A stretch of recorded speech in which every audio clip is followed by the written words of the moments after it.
கையாய் கடந்து வந்தேன். இரு பரிவாரங்கள் எனக்கு தந்தீர்.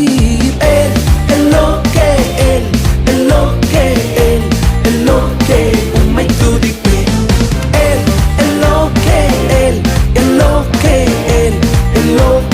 உம்மை துதிப்பேன்.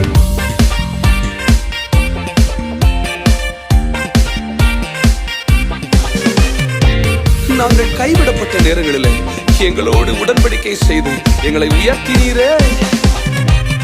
காயப்பட்டு நின்றேன், கண்ணீரில் சென்றேன், கலங்கின எனக்காக இறங்கி வந்தீர். காயப்பட்டு நின்றேன்,